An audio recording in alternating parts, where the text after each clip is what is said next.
নমস্কার, আপনার সঙ্গে আমি মীনাক্ষী। গতকাল বিধানসভা উত্তপ্ত ছিল, আমরা দেখিয়েছি সেই ছবি, এবং আজ আবারও ফের উত্তপ্ত বিধানসভা। চ্যাংদোলা বিতর্কে উত্তপ্ত বিধানসভা, যেখানে শুভেন্দু অধিকারীকে পাল্টা আক্রমণ করলেন হুমায়ুন কবির। যেখানে দলের আগে জাতিসত্ত্ব উঠছে প্রশ্ন, একের পর এক হুমায়ুন কবিরের পাল্টা আক্রমণ শুভেন্দু অধিকারীকে। হুমায়ুন কবিরের বক্তব্য, যেখানে শুভেন্দু অধিকারী গতকাল চ্যাংদোলা যে কথা বলেছিলেন, তারপরে আজকে সেই বিতর্ক আবার নতুন করে দানা বেঁধেছে। উস্কানির রাজনীতি, ভরতপুরের বিধায়কের পুলিশে ভরসা নেই হুমায়ুন কবিরের। তার মন্তব্যে সেই বিষয়টাও স্পষ্ট হচ্ছে, মমতার পুলিশে অনাস্থা তৃণমূল বিধায়কের নিজেরই। পুলিশে ভরসা নেই শাসক বিধায়কের, তাহলে সাধারণ মানুষ কিভাবে ভরসা পাবে? শুরুতেই শোনাবো আপনাদের হুমায়ুন কবিরের বক্তব্য। তাই বলে আমার জাতিকে আক্রমণ করবে আমি বলবো না। আমার কাছে আগে দল না, আগে আমার জাতি। আপনি লিখে দেন, আমি ওসব পরোয়া করি না। আমার জাতিকে অ্যাটাক করবে আর আমি শুভেন্দুকে ছেড়ে দেবো? কোনো মতেই ছাড়বো না, প্রত্যাহার করতে হবে। নাহলে মুর্শিদাবাদে যেতে দিন, দেখাবো মুর্শিদাবাদে হুমায়ুন কবির স্পটে না থেকেও শুভেন্দু অধিকারীর কী অবস্থা বলা হয়েছে, নিষেধ করা হয়েছে আমার এগেনস্টে। আমি শাসক দলের এমএলএ, শুধু ওই কথা বলার জন্য আপনাদের এখানে ডাক্তারদের জন্য প্রেস ওদের বিরুদ্ধে বলার জন্য বহরমপুর থানায় আমার বিরুদ্ধে এফআইআর হয়েছে। কে বলেছে যে মুখ্যমন্ত্রী আমাকে শেল্টার দেয়? অন্যায় করলেই তার প্রশাসন ব্যবস্থা নেয়। আজকে কেন প্রশাসন শুভেন্দু অধিকারীর বিরুদ্ধে একটা জাতিগত অ্যাটাক করছে? কেন প্রশাসন সমটু কেস করছে না? পুলিশ কি নাকে খুশি দিয়েছে? কেন করছে না? আমাকে কেন আমার জাতির জন্য তো চিৎকার করতে হবে? কেন এখানে ল অ্যান্ড অর্ডার প্রবলেম করছে, একটা গোটা মুসলিম জাতিকে অ্যাটাক করছে, তার বিরুদ্ধে কেন পুলিশ প্রশাসন প্রমোটো কেস করছে না? এটা বলেছে। এই বিষয়ে ফুরফুরা শরীফের পীরজাদা তোহা সিদ্দিকী বললেন, এবার শোনাবো আপনাদের।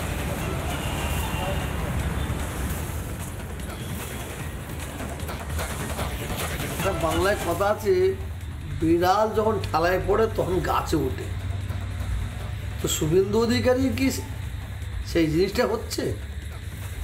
শুভেন্দু অধিকারীকে ঠিক করে নিতে হবে, উনি মানুষ না বিজেপি। যদি উনি মানুষ হন তাহলে এই কথা উনি বলতে পারেন না। আর যদি বিজেপি হন, বিজেপির দ্বারাই শুধু এইটা সম্ভব নয়, আরও কিছু সম্ভব।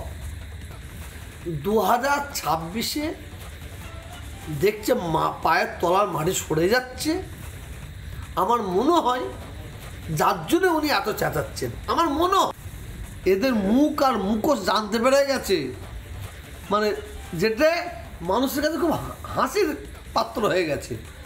আপনি টেনশন মুক্ত হন, টেনশন মুক্ত যদি না হতে পারেন ঘরে, অন্তত কোনো হসপিটালে আপনি ভর্তি হন। হুমায়ুনকে পাল্টা জবাব বিজেপি বিধায়ক শঙ্কর ঘোষের, শুনুন।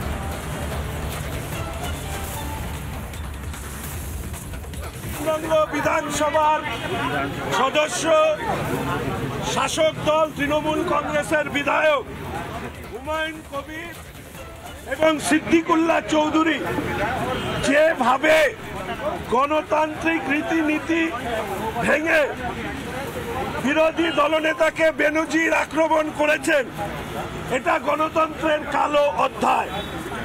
সরাসরি দৈহিক আক্রমণ করবার মতন শব্দবন্ধ, ঠুসে দেব, ঠ্যাং ভেঙে দেব, এই শব্দবন্ধর মধ্যে দিয়ে শাসকের হিংস্র আচরণ প্রকাশ পেয়েছে।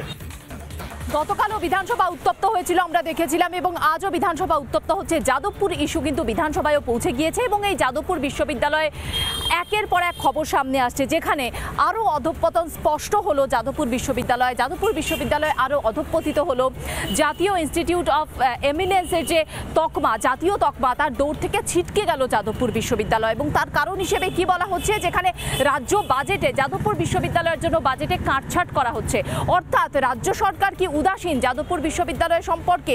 যেখানে যাদবপুর বিশ্ববিদ্যালয়ের ভেতরে যে কর্মকাণ্ড চলছে, দেশবিরোধী কর্মকাণ্ড, সেখানে রাজ্য সরকারের কোনো হুঁশ নেই। রাজ্য সরকারের পক্ষ থেকে কোনো ব্যবস্থা নেওয়া হচ্ছে না, রাজ্য সরকার একদম চুপ। আর অন্যদিকে যাদবপুর বিশ্ববিদ্যালয়কে একেবারে অধঃপতনে ঠেলার পেছনে কি দায়ী রাজ্য সরকার, উঠছে প্রশ্ন।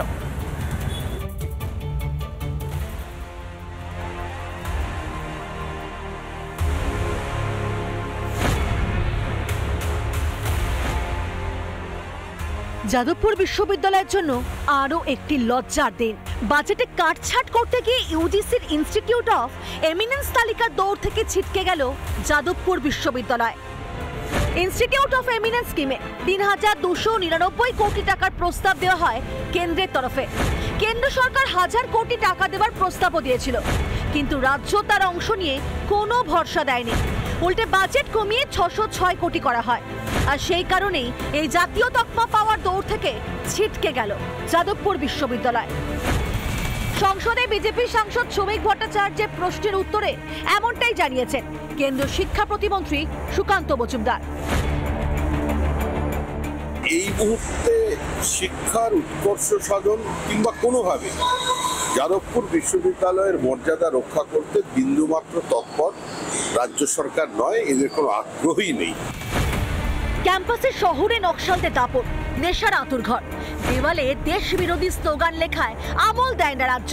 যাদবপুর বিশ্ববিদ্যালয়ের প্রতি রাজ্যের এই উদাসীনতাই যেন প্রকাশ পাচ্ছে অর্থ বরাদ্দের ক্ষেত্র।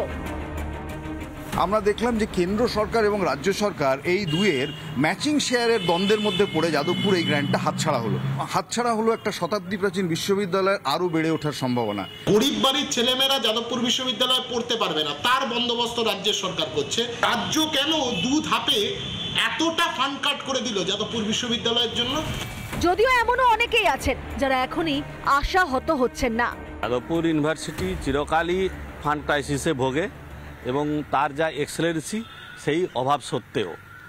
সুতরাং এইগুলো হলে রিসার্চ হয়তো ভালো হতো, সেটা ঠিকই, কিন্তু তা না হলেও যাদবপুরের রিসার্চ যেরকম চলতো ঠিক সেরকমই চলবে। তবে এটা হলে আর একটু ভালো হতো, এটা তো দুঃখ দেয়ই বটে। দেশদ্রোহী স্লোগান হোক বা ক্যাম্পাসে লাগাম ছাড়া মদ্যপান, শিক্ষা প্রতিষ্ঠানগুলির মধ্যে নিজেদের মুন্সিয়ানার কথা বলে সাফাই দেওয়ার চেষ্টা করে যাদবপুরের নৈরাজ্যের সমর্থকরা। কিন্তু প্রতিষ্ঠান হিসেবে এই গর্বের কতটা সত্যি আর কতটাই বা ভাওতা? ইনস্টিটিউট অফ এমিনেন্সের দৌড় থেকে ছিটকে যাওয়াটা আদতে যাদবপুরের সামগ্রিক অবক্ষয়টাই চোখে আঙুল দিয়ে দেখিয়ে দিল। রিপাবলিক বাংলা। নানা ধরনের কন্টেন্ট দেখার জন্য লাইক করুন, শেয়ার করুন আমাদের ফেসবুক পেজ, সাবস্ক্রাইব করুন আমাদের ইউটিউব চ্যানেল। পাশাপাশি অন্যান্য ব্রেকিং নিউজের জন্য অবশ্যই চোখ রাখুন রিপাবলিক বাংলায়।